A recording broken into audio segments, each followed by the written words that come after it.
हाँ भाई, कोई और रेस्पॉन्स नहीं दे रहे तुम।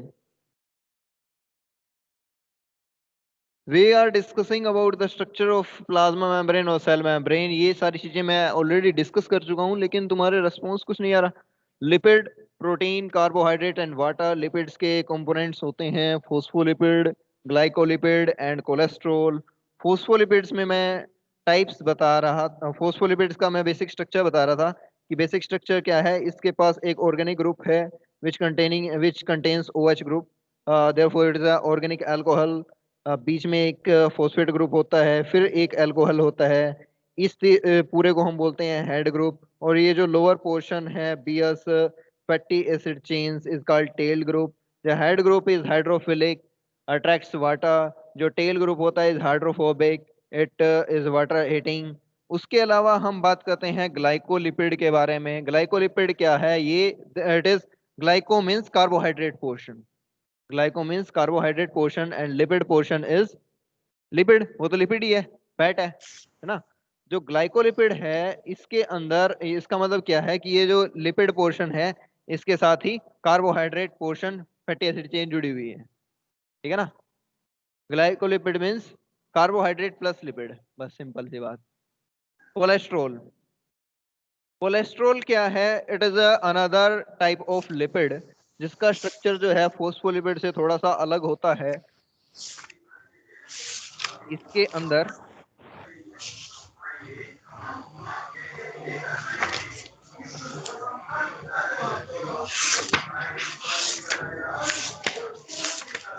इसको जब बोलना हो तभी अपना माइक ऑन करें, अदरवाइज अपना माइक ऑफ करें, ये बैकग्राउंड नॉइस आती है इससे।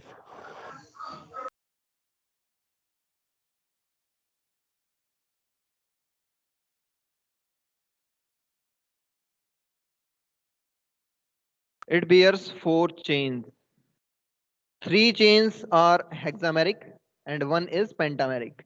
ये इसमें 5 है ना, 5 कार्बन है।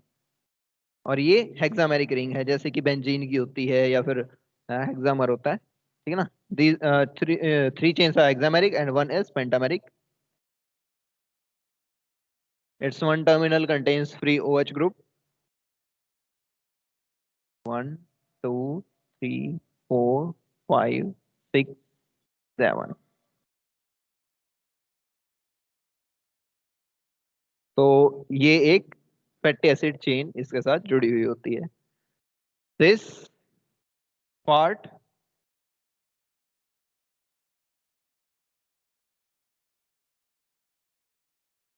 This part containing chains, containing ring structure is hydrophilic और हेड ग्रुप।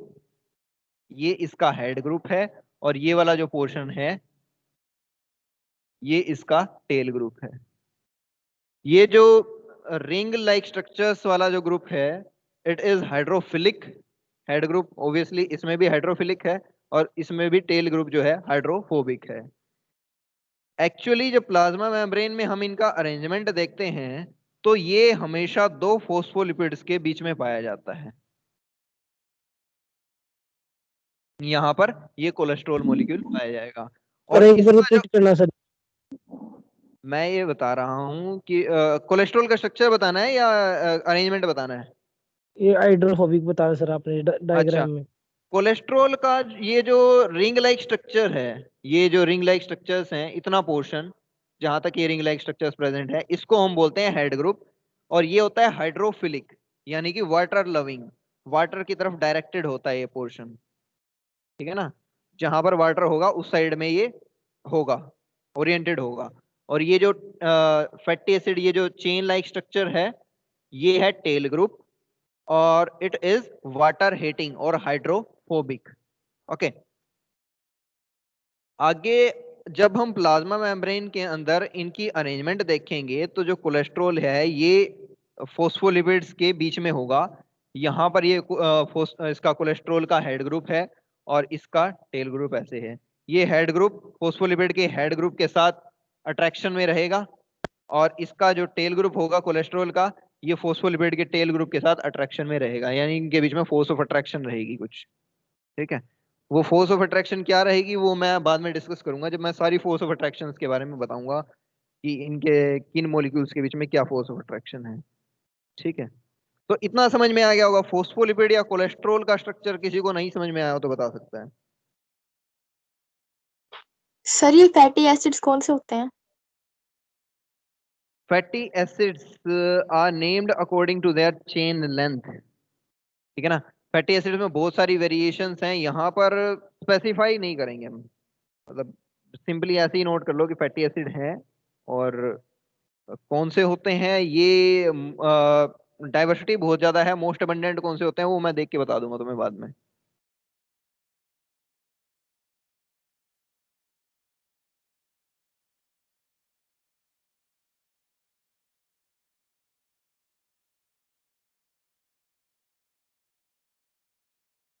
ठीक, आगे चलें। Phospholipid, glycolipid and cholesterol.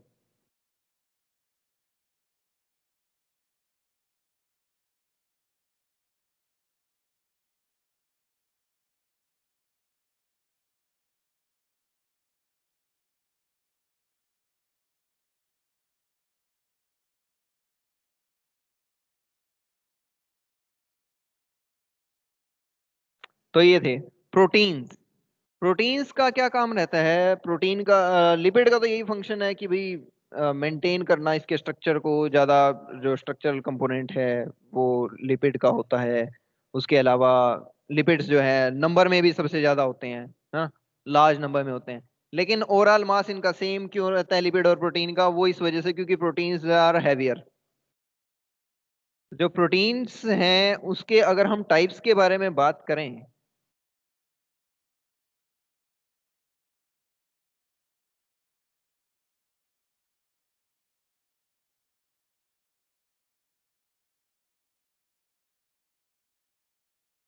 Integral, membrane,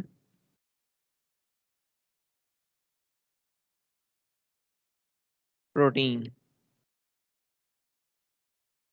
हाँ, मैं फंक्शन बताया था इसका, भूल गया था।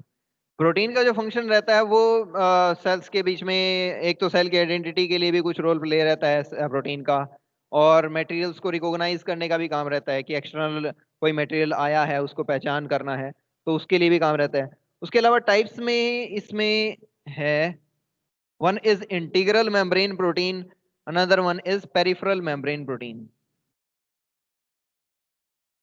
पेरिफेरल मेम्ब्रेन प्रोटीन लिख लेना। ठीक है, इंटीग्रल मेम्ब्रेन प्रोटीन और पेरिफेरल मेम्ब्रेन प्रोटीन का मतलब है, इंटीग्रल से नाम से पता चल रहा है कि ये प्लाज्मा मेम्ब्रेन में एम्बेडेड है, यानी कि प्लाज्मा मेम्ब्रेन जब तक रहेगी ये रहेंगे। पेरिफेरल मेम्ब्रेन प्रोटीन यानी कि सरफेस के ऊपर हैं। पेरिफेरल मेम्ब्रेन प्रोटीन्स को हम इजीली प्लाज्मा मेम्ब्रेन से सेपरेट कर सकते हैं, जैसे कि लिपिड जनरली प्लाज्मा मेम्ब्रेन का स्ट्रक्चर कुछ ऐसा सा होता है। यहाँ पे बीच में कोलेस्ट्रॉल है बट हम उसे शो नहीं कर रहे यहाँ पर अभी। फोस्फोलिपिड दिखाई ऐसा ही देता है जब हम इसकी इलेक्ट्रॉन माइक्रोस्कोपिक इमेजेस वगैरह देखते हैं, तो cholesterol is not easily visible generally. ठीक है, अब प्रोटीन्स की अगर हम बात करें तो पेरिफेरल प्रोटीन्स कहाँ पर होंगे? इस तरह से यहाँ पर सरफेस पे हो सकते हैं, किसी भी साइड हो सकते हैं, मतलब कोई जरूरी नहीं कि आउटर साइड में, इनर साइड में भी हो सकते हैं। पेरिफेरल का मतलब लिपिड के बाहर, तो अब उन्हें बोलेंगे पेरिफेरल। कुछ प्रोटीन्स ऐसे होते हैं जैसे इतना बड़ा ये प्रोटीन, यहाँ पर भी फोस्फोलिपिड है, आगे बहुत बड़ी मेम्ब्रेन है, मतलब फोस्फोलिपिड मॉलिक्यूल्स के बीच में ये इस तरह से प्रोटीन आ गया, that is integral membrane protein. और उसके अलावा अगर प्रोटीन ऐसे है, यहाँ पर आगे फोस्फोलिपिड है, सिर्फ इतना सा प्रोटीन है, यहाँ पर फोस्फोलिपिड है, ठीक है, तब भी ये इंटीग्रल ही है, यानी कि मेम्ब्रेन के अंदर एम्बेडेड है तो उसको बोलेंगे इंटीग्रल मेम्ब्रेन प्रोटीन, अगर सरफेस पे है तो उसको पेरिफेरल मेम्ब्रेन प्रोटीन। और ये इनका जो एक्सट्रैक्शन मेथड है ये अलग अलग हो जाता है। अगर हम इंटीग्रल मेम्ब्रेन प्रोटीन को सेपरेट करना हो तो हमें मेम्ब्रेन को डिसरप्ट करना ही होगा। अगर हम पेरिफेरल मेम्ब्रेन प्रोटीन को सेपरेट करना हो तो हम हॉट वाटर से भी कर सकते हैं, हम इसको एसिडिक एनवायरनमेंट दे के भी कर सकते हैं, यानी कि किसी भी तरह का इलेक्ट्रिक शॉक देके भी कर सकते हैं, कोई हल्का सा टॉर्चर देके हम प्लाज्मा मेम्ब्रेन से इसको सेपरेट कर सकते हैं, but integral membrane protein are not separated easily. ठीक है। और प्रोटीन्स के फंक्शंस अगर तुम लिखना चाहो तो प्रोटीन का फंक्शन होता है रिकॉग्निशन में,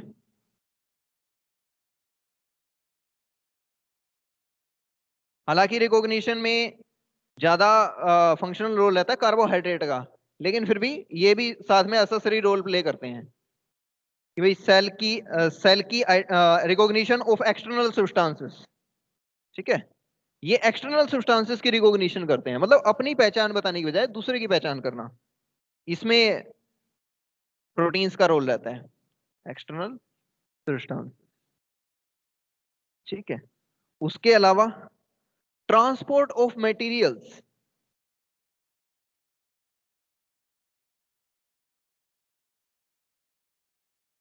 ठीक है, मटेरियल्स का ट्रांसपोर्ट करने में भी इसका इंपॉर्टेंट रोल रहता है। अब कैसे इंपॉर्टेंट रोल रहता है, ये तो लिपिड वाला कंपोनेंट है, यहां से कोई भी हाइड्रोफिलिक पार्ट तो अंदर आ नहीं पाएगा। ऑब्वियसली हाइड्रोफिलिक कौन से होते हैं, जो भी आयंस वगैरह होते हैं जिनके पास चार्ज होता है ना, वो सारे के सारे हाइड्रोफिलिक पोर्शंस होते हैं। वो हाइड्रोफिलिक पोर्शंस इनके थ्रू तो क्रॉस नहीं कर पाएंगे बिकॉज इट इज लिपिड। तो हाइड्रोफिलिक पार्ट्स को, हाइड्रोफिलिक केमिकल्स को मूव करवाने के लिए ये प्रोटीन्स अपने अंदर से रास्ता प्रोवाइड करते हैं।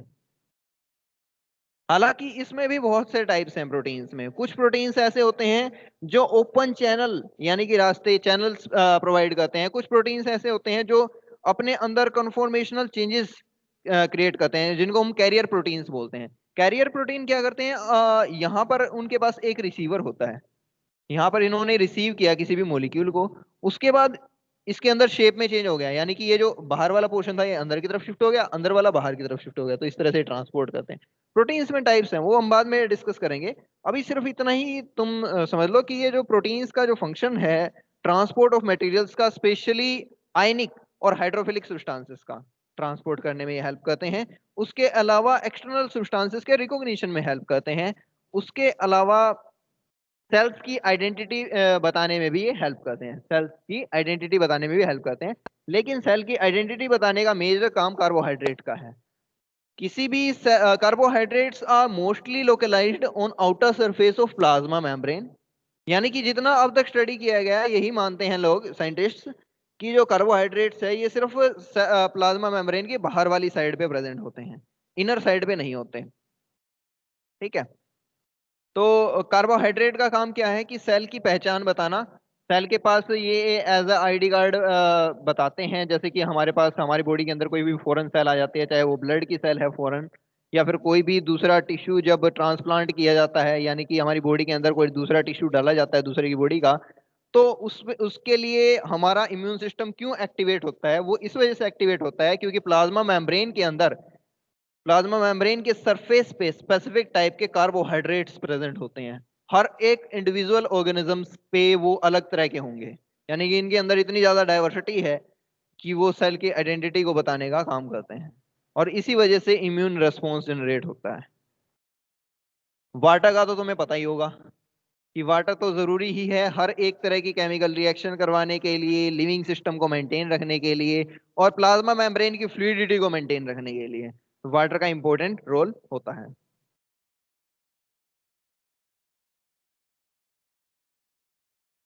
तो ये थे प्लाज्मा मेम्ब्रेन के कंपोनेंट।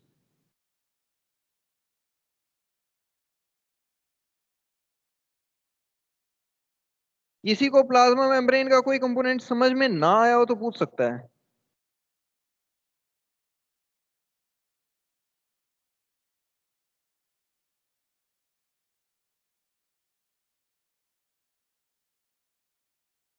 और पढ़ते भी रहना, इसको अपनी बुक ले लो एक कोई और पढ़ना शुरू कर दो। ठीक है, अभी तुम्हारा कुछ पोर्शन मैंने स्टार्ट करवा दिया है, जैसे कि सेल में मैंने सेल वॉल बताया है, एनुलप्स, सेल के एनुलप्स क्या क्या होते हैं, प्लाज्मा मेम्ब्रेन के बारे में चल रहा है पोर्शन, है ना। प्लाज्मा मेम्ब्रेन के बारे में आगे हम प्लाज्मा मेम्ब्रेन के मॉडल्स पढ़ेंगे, फिर एक कॉमन मॉडल पढ़ेंगे जो मोस्ट एक्सेप्टेड मॉडल है प्लाज्मा मेम्ब्रेन का, that is fluid Mosaic model, सुना होगा उसके बारे में। सिंगर एंड निकोलसन ने दिया fluid mosaic model, most accepted model. ये अलग अलग तरह के, अगर हम मॉडल्स की बात करें प्लाज्मा मेम्ब्रेन के, तो ये अलग अलग मॉडल्स इस वजह से प्रपोज किए गए क्योंकि उस टाइम पे इलेक्ट्रॉन माइक्रोस्कोप था नहीं हमारे पास, हम प्लाज्मा मेम्ब्रेन को देख नहीं सकते थे, स्ट्रक्चर नहीं निकाल सकते थे। तो ऐसी सिचुएशन में क्या हुआ, हमें कंपोनेंट्स के बारे में पता चल गया। अब कंपोनेंट्स के बारे में कैसे पता चला? केमिकल रिएक्शन से। हमने क्या किया, सिंपली प्लाज्मा मेम्ब्रेन को एक्सट्रैक्ट किया ऐसी सेल्स में से जहां से उसको एक्सट्रैक्ट करना इजी था। जनरली जो इनिशियल रिसर्च की गई थी प्लाज्मा मेम्ब्रेन पे, वो आरबीसीज पे की गई थी, रेड ब्लड सेल्स पे, ह्यूमंस की आरबीसीज पे। उसके अलावा कुछ प्लांट सेल्स में भी रिसर्च की गई। तो वहां से फिर कंस्टिट्यूएंट को निकाला गया, उसको मिक्स करके, ग्राइंड करके मिक्सचर को, फिर उसके ऊपर केमिकल रिएक्शंस करवा के देखा गया, फिर उससे पता चला कि ये कंपोनेंट्स इसके अंदर हैं। ठीक है, तो उसी बेसिस पे प्लाज्मा मेम्ब्रेन के जो मॉडल्स दिए गए, उन मॉडल्स को अब हम डिस्कस करेंगे कि क्या क्या मॉडल दिए गए थे।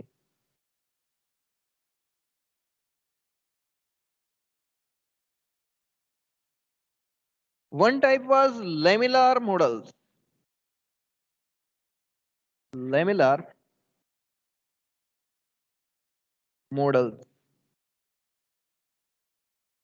Second type was micellar model. Micellar models. And third type was fluid mosaic model. Fluid mosaic model. Okay. Laminar model जो दिए गए थे, उसके अंदर दो मेजर टाइप्स हैं, या फिर ऐसे लिख सकते हो, दो मेजर टाइप्स हैं। One was Danielli Davson model. Danielli Davson model, and another one was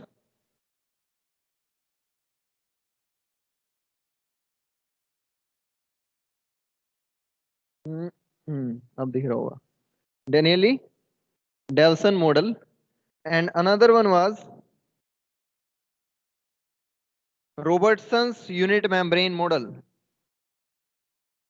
या फिर सिंपली रॉबर्टसन्स मॉडल लिख सकते हो उसको, रॉबर्टसन मॉडल। ठीक है, ये रॉबर्टसन का मॉडल है।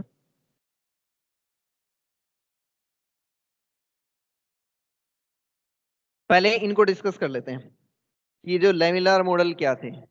लेमिनार मॉडल के अंदर ये जो डेनियली डेवसन का जो मॉडल है ना, it is also called as sandwich model. Sandwich model, sandwich model का कहने का मतलब क्या है, इसने ये बताया था कि फोस्फोलिपिड जो हैं,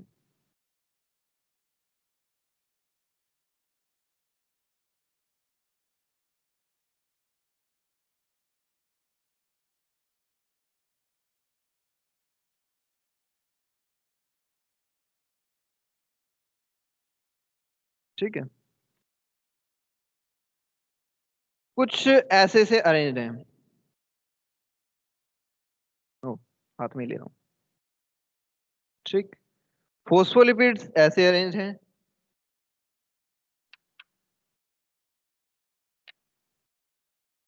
इसके दोनों साइड प्रोटीन है। तो ये था सैंडविच मॉडल, दो लेयर्स हैं, बाई लेयर है फोस्फोलिपिड की, इसके दोनों साइड प्रोटीन है, तो इस तरह से एक सैंडविच लाइक स्ट्रक्चर बनता है। और ऐसा ही स्ट्रक्चर प्लाज्मा मेम्ब्रेन का हर एक ऑर्गेनिज्म के अंदर होता है, ये इन्होंने बताया था। लेकिन फिर इन्होंने ये तो बता ही नहीं पाए कि ट्रांसपोर्ट कैसे होता है मटेरियल्स का, एक्टिव ट्रांसपोर्ट कैसे होता है, पैसिव ट्रांसपोर्ट कैसे होता है मटेरियल का, हाइड्रोफिलिक सब्सटेंसेस कैसे पास करते हैं, तो ये तो चीजें बता ही नहीं पाए।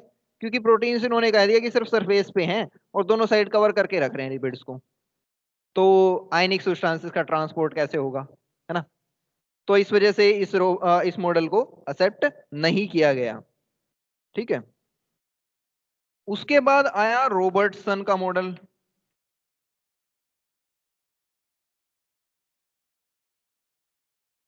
मॉडल ठीक है, रॉबर्टसन्स मॉडल। रॉबर्टसन्स मॉडल के अंदर क्या था, उन्होंने भी कहीं ना कहीं इनकी बात को थोड़ा सा माना, मतलब उन्होंने कहा कि ठीक है, कुछ हद तक इनकी बात ठीक है, लेकिन उन्होंने कुछ चेंज किए। उन्होंने कहा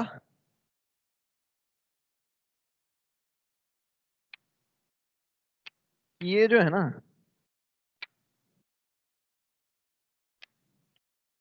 फोस्फोलिपिड ऐसे तो अरेंज हैं, लेकिन इसके जो साइड में जो प्रोटीन है ना, ऐसे कुछ कुछ ऐसे जिगजैग लाइक स्ट्रक्चर में शो किया उन्होंने। तो उन्होंने कहा ये साइड में जो प्रोटीन है, इस प्रोटीन का अगर हम ओवरऑल नाम देखें तो उनको बोलते हैं बी प्रोटीन। B protein. और ये जो आउटर साइड में जो प्रोटीन है उनको बोलते हैं म्यूकोइड प्रोटीन। ये जो आउटर साइड में जो प्रोटीन है ये है म्यूकोइड प्रोटीन, यानी कि जो बाहर के एनवायरनमेंट को फेस करेंगे। और जो प्लाज्मा जो सेल के एनवायरनमेंट को फेस करेंगे उनको हम बोलेंगे नॉन म्यूकोइड प्रोटीन। ये होंगे नॉन म्यूकोइड और बाहर वाले म्यूकोइड प्रोटीन। उन्होंने कहा कि बाहर वाले प्रोटीन अलग स्ट्रक्चर के होते हैं, अंदर वाले प्रोटीन अलग स्ट्रक्चर के होते हैं। तो ये थे दोनों के दोनों लेमिलार मॉडल्स। पहला डेनियली डेविसन मॉडल, जिसको हम सैंडविच मॉडल भी बोलते हैं। ये जो रॉबर्टसन्स मॉडल है इसको हम बोलते हैं यूनिट मेम्ब्रेन मॉडल। इसको हम यूनिट मेम्ब्रेन मॉडल क्यों बोलते हैं, इसके पीछे सिग्निफिकेंस ये है कि इन्होंने ये कहा था कि जितनी भी तरह की प्लाज्मा मेम्ब्रेन है उसकी जो यूनिट मेम्ब्रेन है वो कुछ कुछ ऐसी दिखेगी। और इन्होंने एक और बात ये कही थी कि जो प्लाज्मा मेम्ब्रेन जो थिक होती हैं उनके अंदर ऐसी ऐसी बहुत सारी लेयर्स भी हो सकती हैं, मतलब 2 लेयर हो सकती हैं, 3 लेयर हो सकती हैं, तो इस तरह से प्लाज्मा मेम्ब्रेन हो सकती हैं। लेकिन ऐसा होता नहीं है। प्लाज्मा मेम्ब्रेन जो है, प्लाज्मा मेम्ब्रेन की एक ही लेयर इस तरह से प्रेजेंट होती है। कई बार ऐसा हो जाता है कि दो डबल मेम्ब्रेन बाउंड स्ट्रक्चर तो बोल सकते हैं हम उसको, लेकिन प्लाज्मा मेम्ब्रेन, एक ही प्लाज्मा मेम्ब्रेन के अंदर इस तरह की लेयर्स कहीं ज्यादा होना, ऐसा बिल्कुल नहीं होता। तो ये मॉडल भी कुछ टाइम तक तो लोगों ने माना, लेकिन बाद में ये अनअक्सेप्टेड हो गया था, Robertson's unit membrane model. Sandwich model को भी उनके कुछ कलीग्स, कुछ साइंटिस्ट ने तो माना, लेकिन बाद में फिर वो जल्दी ही रिजेक्ट हो गया था। लेकिन इसको फिर भी थोड़ी बहुत इंपॉर्टेंस मिली थी। जो ये अपना रॉबर्टसन्स यूनिट मेम्ब्रेन मॉडल था, इन्होंने बेसिकली इनकी एडवांटेज ये रही यूनिट मेम्ब्रेन की, इन्होंने ये कहा कि लगभग जितनी भी तरह की प्लाज्मा मेम्ब्रेन है उसमें कुछ कुछ ऐसा सा स्ट्रक्चर रहेगा और फोस्फोलिपिड्स का अरेंजमेंट ऐसा होता है। और जो इन्होंने ये भी कहा था कि जो कार्बोहाइड्रेट पोर्शन है ये कहीं ना कहीं आउटर मेम्ब्रेन की साइड प्रेजेंट होता है। और इन्होंने ये कहा था कि आउटर जो साइड होती है मेम्ब्रेन की वो इनर साइड से थोड़ी सी डिफरेंट होती है, लेकिन कैसे डिफरेंस होती है उस चीज को ये इतने अच्छे से एक्सप्लेन नहीं कर पाए थे, ठीक है ना।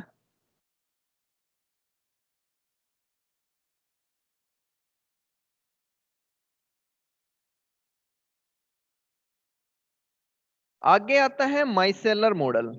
माइसेलर मॉडल के अकॉर्डिंग क्या है, एक टर्म ये आता है थोड़ा सा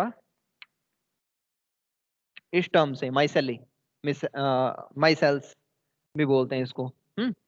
इसके अंदर क्या होता है कि जनरली जब लिपिड वाटर के अंदर रहते हैं, यानी कि फोस्फोलिपिड जब वाटर के अंदर रहते हैं तो वो कैसा shape,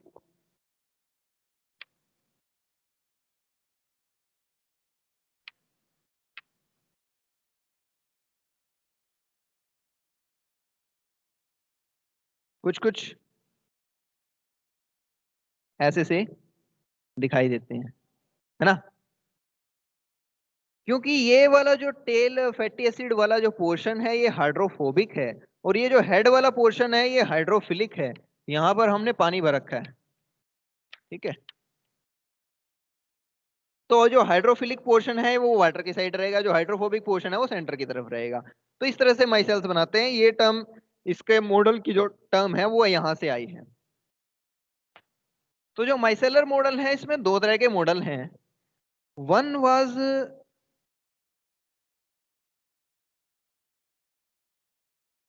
हेलियर and Hoffman model, and another one was laminar dynamic model.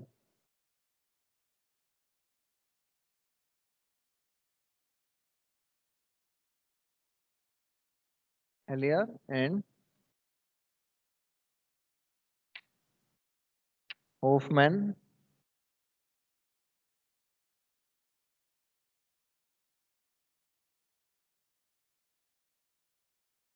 ठीक है, हाँ दो एन है। Hoffman model and another one was laminar dynamic model. ठीक है, तो इनके बीच में भी थोड़ा सा डिफरेंस है। हेलियर और होफमैन का जो मॉडल था, इन्होंने तो ये कहा था कि जो प्लाज्मा मेम्ब्रेन है ना, उसमें उस तरह की लेयर लाइक स्ट्रक्चर ही नहीं बनती।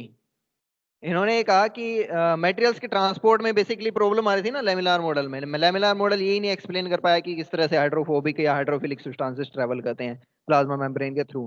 तो इन्होंने उस चीज को थोड़ा सा सोल्व करने की कोशिश की।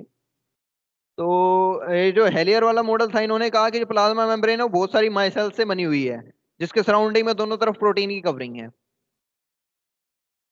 और ये जो लेमिनार डायनेमिक मॉडल था, इन्होंने कहा कि कुछ पोर्शन ऐसा होता है कि लेमिनार भी होता है, मतलब लेयर लाइक स्ट्रक्चर भी होता है, और कुछ पोर्शन ऐसा होता है जहाँ पे माइसेल्स भी होते हैं। बना करके देखते हैं, अभी समझ में आ जाएगा कैसा था इनका स्ट्रक्चर।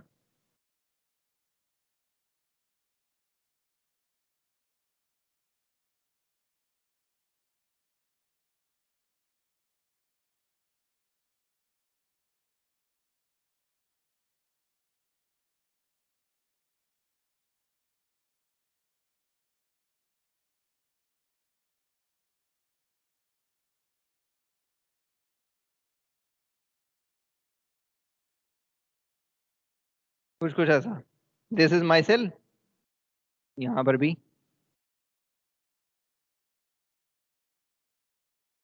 ये डायग्राम अगर तुम बना बना करके नहीं देखोगे ना तो परेशान करेंगे।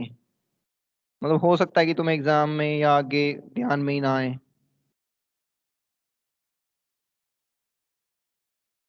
ठीक। और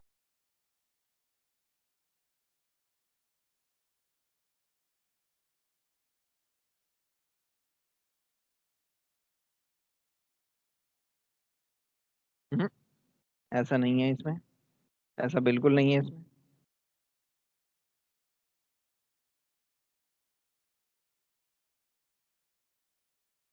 ठीक है, इसने ये बोला कि ये जो पहला मैंने बताया था, कौन सा, हेलियर एंड होफमैन मॉडल।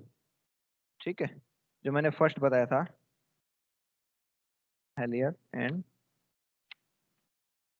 होफमैन का जो मॉडल था, इसमें माइसेल्स बनी हुई होती हैं, बीच में माइन्यूट पोर्स होते हैं, जो कि इनकी जो विड्थ होती है इन पोर्स की, ये नियर अबाउट 7 एंगस्ट्रॉम होता है इसकी थिकनेस। और यहाँ पर इस तरह से माइसेल्स बनी होती हैं। यहाँ पर तो ये हाइड्रोफोबिक है, हाइड्रोफोबिक पोर्शन इन माइसेल्स के थ्रू क्रॉस कर जाएगा, और जो हाइड्रोफिलिक पोर्शन है वो बीच में से क्रॉस कर जाएगा। ये बता दिया इन्होंने, एलियर एंड होफमैन ने। ठीक है, उसके अलावा जो सेकंड मॉडल था लेमिनार मॉडल में, that was laminar dynamic model.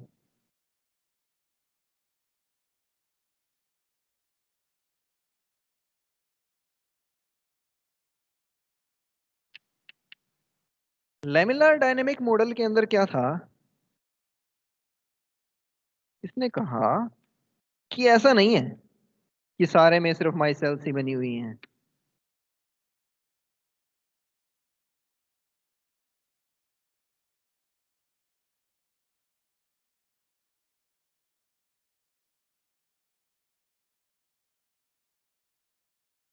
इसने कहा कि इस तरह से ये इतना स्पेस भी नहीं होता इनके बीच में, चलो थोड़ी थोड़ी बड़ी कर देते हैं।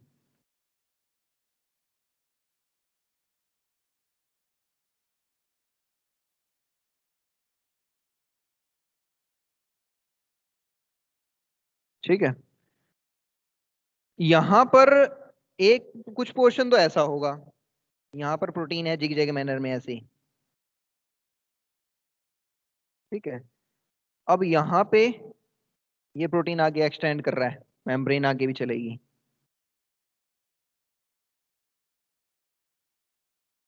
अब यहाँ पर बीच में माई सेल्स बने हुए हैं, इसने माई सेल्स थोड़े अलग तरीके के बनाए हैं।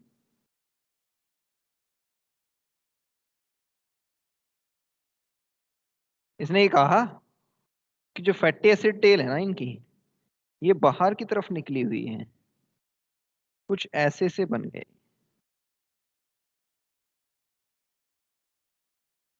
मतलब ऐसे ऐसे। ठीक है,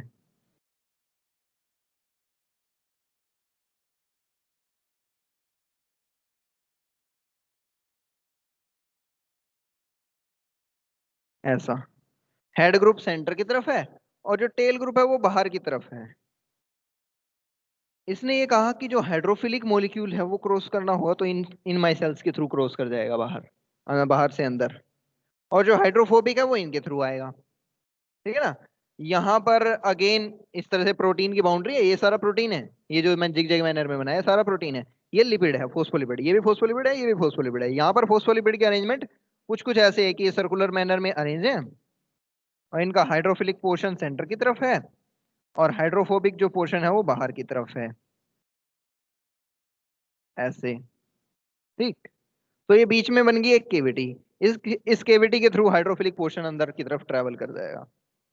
यहां पर अगेन ऐसा स्ट्रक्चर फिर से शुरू हो जाएगा, यानी कि उन्होंने कहा कि प्लाज्मा मेम्ब्रेन जो है लेमिनार ही है, लेकिन जगह जगह पर इस तरह की माइसेल्स प्रेजेंट होती है। अब इन्होंने ऐसा क्यों सोचा?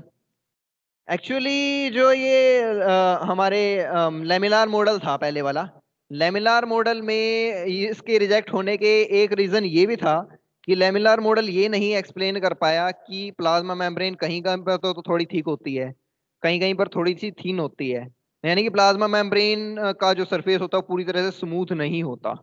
ये चीज लेमिनार मॉडल वाले एक्सप्लेन नहीं कर पाए थे। अब इन्होंने एक्सप्लेन इसको ऐसे करने की कोशिश की कि माइसेल्स बनती हैं और माइसेल्स जहां पर होंगी तो शेप में थोड़ा सा चेंज आएगा, लेकिन ऐसा बिल्कुल नहीं होता। पहली बात तो ये कि ये माइसेल्स में ये जो फैटी एसिड चेन्स होती हैं ये काफी बहुत बड़े बड़े कार्बोहाइड्रेट्स होते हैं ये, और ये इस तरह से स्टेबल होंगे ही नहीं प्लाज्मा मेम्ब्रेन में।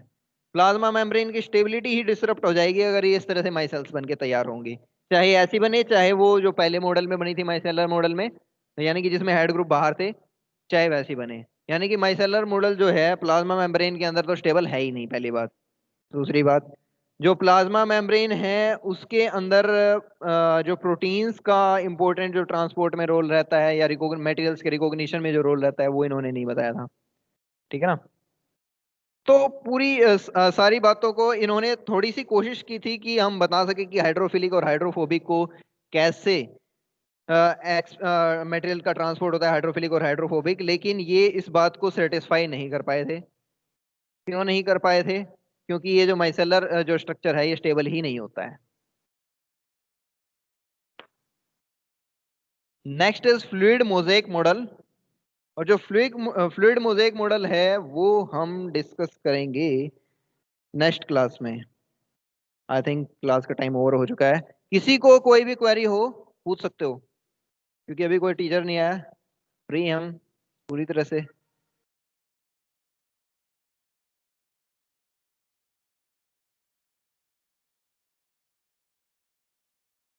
ठीक है, लीव ही कर रहे हो, कुछ पढ़ भी लिया करो।